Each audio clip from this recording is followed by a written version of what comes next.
आप सबको जय मसीह की। मैं प्रभु को धन्यवाद करना चाहती हूँ कि मैंने जो फ्राइडे को गवाही दी थी और मैंने इतनी मुश्किल घड़ी में गवाही दी थी कि मैं क्या बताऊँ कि मैं अपनी मम्मी की बातें अपने बारे में ही बता पाई। तो मैं आप सबकी आभारी हूँ कि आपने मेरे लिए प्रार्थना करी कि मेरे मन को शांति मिले, और आपने मेरी मम्मी के लिए भी प्रार्थना करी होगी, उसके लिए भी मैं आप सबका धन्यवाद करती हूँ। जिन लोगों ने मेरे लिए प्रार्थना करी है तो मैं दिल से धन्यवाद करती हूँ। किस लिए कि मेरी आत्मा में मुझे ऐसा लग रहा है कि कुछ लोगों ने यूट्यूब पे मेरे लिए प्रार्थना करी है मेरी गवाही को सुन के, और मेरे मन को सच में ही शांति मिली है। मैं उसका धन्यवाद करती हूँ कि प्रभु ने फिर जब मैं 4 बजे प्रार्थना कर रही थी तो प्रभु ने जो बात मेरे मन में डाली कि मैं ये गवाही को आप तक पहुँचा सकूँ, तो मैं अपने परमेश्वर का धन्यवाद करती हूँ कि मैं अपनी मम्मी के बारे में बताना चाहती हूँ कि मेरी मम्मी ने मेरी तो सहायता करी थी, क्योंकि माता पिता बच्चों की तो करते ही हैं, लेकिन मेरी मम्मी ने, मेरे पापा ने जो भी दूसरे लोगों की भी मदद करी थी। मैं दूसरे लोगों के अगर किसी के पास खाने को नहीं है तो उन्हें खाने का इंतजाम करते थे, जिनके पास कपड़े नहीं होते थे उनको कपड़े का इंतजाम करते थे।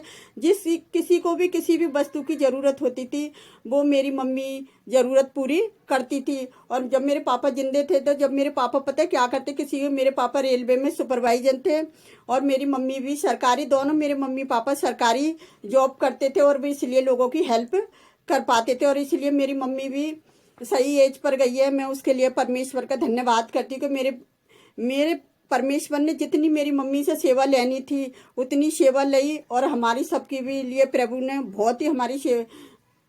बहुत ही काम करवाया परमेश्वर ने हमारे लिए भी। हम परमेश्वर का धन्यवाद करते हैं कि मम्मी ने अपने लाइफ में इतने लोगों के साथ भला किया था कि मैं बताना नहीं चाहती कि किस तरह से माता पिता अपने बच्चों के साथ करते हैं और जब दूसरों के साथ करते हैं। तो मैं इन सब कामों को देखती थी अपनी मम्मी के साथ कि मेरी मम्मी कितनी नेक है और कितने अच्छे काम करती है।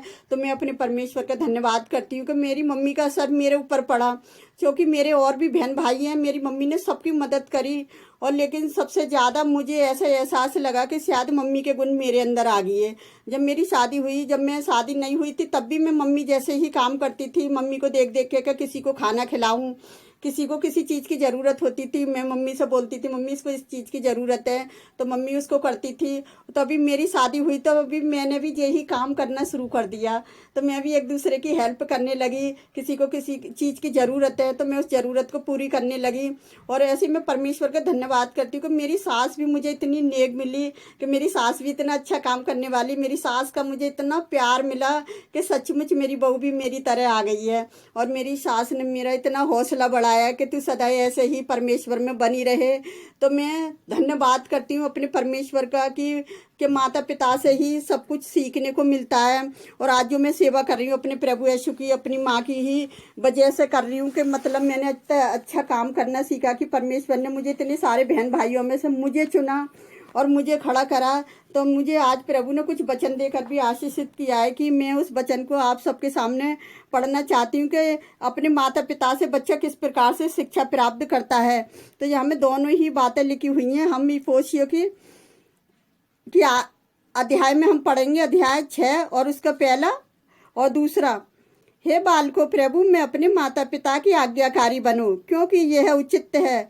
और दूसरे में पढ़ेंगे अपने माता पिता का आदर करो, ये पहली आज्ञा है जिसके साथ ही प्रतिज्ञा भी है। और तीसरे में देखेंगे कि तेरा भला हो और तू धरती पर बहुत ही दिन जीवित रहे। और चौथी में पढ़ेंगे, और हे बच्चों बालों, अपने बच्चों को ऋण ना दिलाओ, परंतु प्रभु की शिक्षा और चेतावनी देते हुए उनका पालन पोषण करो। हालेलुया। यहाँ हमें पौलुस बता रहा है कि किस तरह से दोनों तरफ की बातें ही आ रही हैं कि किस तरह से बच्चे को माता पिता की आज्ञाकारी बना रही है कि जब हम अपने माता पिता के आज्ञाकारी बनते तभी परमेश्वर हमसे प्रसन्न होता है, परमेश्वर हमें कुछ काम देने की आशा रखता है।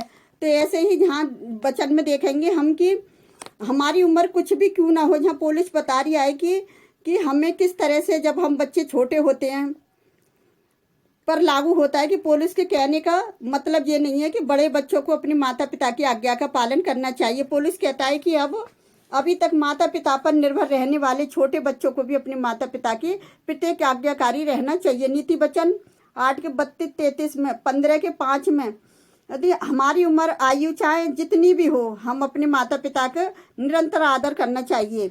पुराने नियम के 10 आज्ञाओं में माता पिता का आदर करना, 5वीं आज्ञा निर्गम 20:12 में व्यवस्था विवरण और 5:16 में, लेकिन यह है प्रथम आज्ञा है जिसके साथ ही कोई प्रतिज्ञा जुड़ी हुई है। अगर कोई व्यक्ति इस आज्ञा का पालन करेगा तो परमेश्वर यह प्रतिज्ञा करता है कि उस व्यक्ति को हमेशा भला होगा और वही दीर्घ जीवन का आनंद उठाएगा और प्राप्त करेगा। तो पौलुस ने इस संतान के कर्तव्य के बारे में बात करते हुए और अब अपने माता पिता के कर्तव्य के बारे में बताता है। इसका मतलब यह है कि माता पिता अपनी संतान को आज्ञा मानने की शिक्षा देना है, ताकि जब वे बड़े हों तभी वे मसीह की आज्ञा माने, जिस तरह से वे बचपन में अपने माता पिता की आज्ञा मानते थे। नीति वचन 22:6 में माता पिता को भी आज्ञाकारी की शिक्षा देने के साथ साथ अपने बच्चों के साथ प्रेम पूर्वक और निर्भरता पूर्वक व्यवहार करना चाहिए। उन्हें अपने बच्चों के साथ निष्पक्ष व्यवहार करना चाहिए। उन्हें अपने बच्चों को क्रोधित नहीं करना चाहिए। इसका मतलब यह है कि उन्होंने अपने बच्चों को अनावश्यक तौर पर डांटना या सजा देना या कोई भी तकलीफ नहीं देनी चाहिए। माता पिता को बिना वजह अपने बच्चों को क्रोधित करके भड़कना नहीं चाहिए। हाँ, हमें अपने बच्चों पर अनुशासन करना चाहिए, परंतु ऐसे हम उनके भविष्य की भलाई को हमेशा ध्यान में रखकर करना चाहिए कि इसके अंतरिक्ष की हम उन पर हमेशा प्रेम पूर्वक अनुशासन करना चाहिए और अनुशासन को हमेशा एक समान रूप साथ साथ रहना चाहिए। हमेशा कैसा रहना चाहिए? एक समान रहना चाहिए या होना चाहिए। हम अपने बच्चों के अनुशासन करने से पहले उन्हें समझाना चाहिए कि उन्होंने क्या गलती की है और हम उन्हें सजा दे रहे हैं। हमारे द्वारा दी गई सजा आवश्यकता से अधिक कड़ी या कठोर नहीं होनी चाहिए। हम इस बात के प्रति सावधान रहना चाहिए कि हम अपने बच्चों के कोमल हृदय को दुखित या कठोर नहीं करना चाहिए।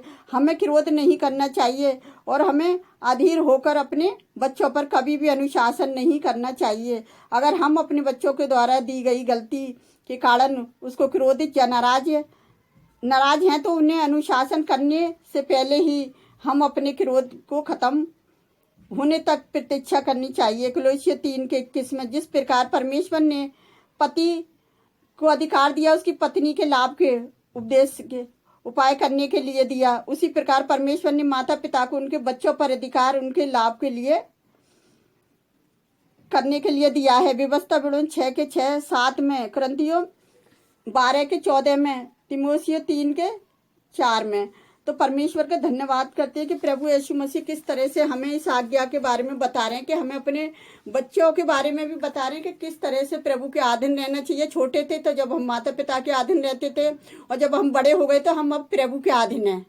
तो मैं उन माता पिता से सबसे यही मैसेज देना चाहती हूँ मसीह लोगों को कि पता है, जब बच्चों को जिस तरह से तो हम बचपन में उनके साथ पालन पोषण करते हैं तो उनको अच्छी शिक्षा देनी चाहिए ताकि बड़ा होकर हमारा बच्चा बिगड़ ना जाए। जैसे अभी मेरे 4 बच्चे हैं, मेरे आसपास में लोग कहते हैं कि इसके तो 4 ही एक से हैं, एक सी बुद्धि के हैं।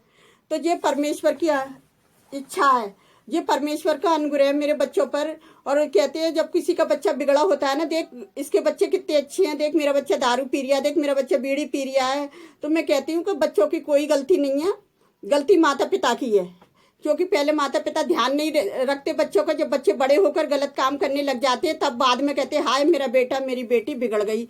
तो मैं आप सबको यही मैसेज देना चाहती हूँ कि आप प्लीज़ अपने बच्चों का ध्यान रखें कि उनके साथ अच्छा व्यवहार करें और उनके साथ संगत, अगर आप जॉब करते हैं तो उनके लिए समय निकालो ताकि हमारा बच्चा बिगड़े नहीं। जब हम अपने बच्चे के लिए समय निकालते तभी बच्चा हमारा आगे बढ़कर कुछ ना कुछ बनता है और जब भी वो परमेश्वर की आज्ञा का पालन करेगा। तो मैं प्रभु का धन्यवाद करती हूँ कि मैं अपनी गवाही के ऊपर मुझे परमेश्वर ने ये सुंदर वचन देकर आशीषित किया है कि हमें किस तरह से मेरे मम्मी पापा ने कि मैंने आज्ञा का पालन करा बचपन में और जब मैं बड़ी हो गई तो मैं प्रभु के अधीन हो गई तो मैं प्रभु की आज्ञा का पालन करती हूँ। और मैं परमेश्वर का धन्यवाद करती हूँ कि मैं हमेशा जब तक मैं जीऊँ जब तक मैं परमेश्वर की आज्ञा का पालन करती रहूं। तो आज की गवाही के लिए मैं अपने प्रभु यीशु का धन्यवाद करती हूँ कि प्रभु ने मुझे ये मौका दिया एक बार फिर सबके साथ ये गवाही देने के लिए।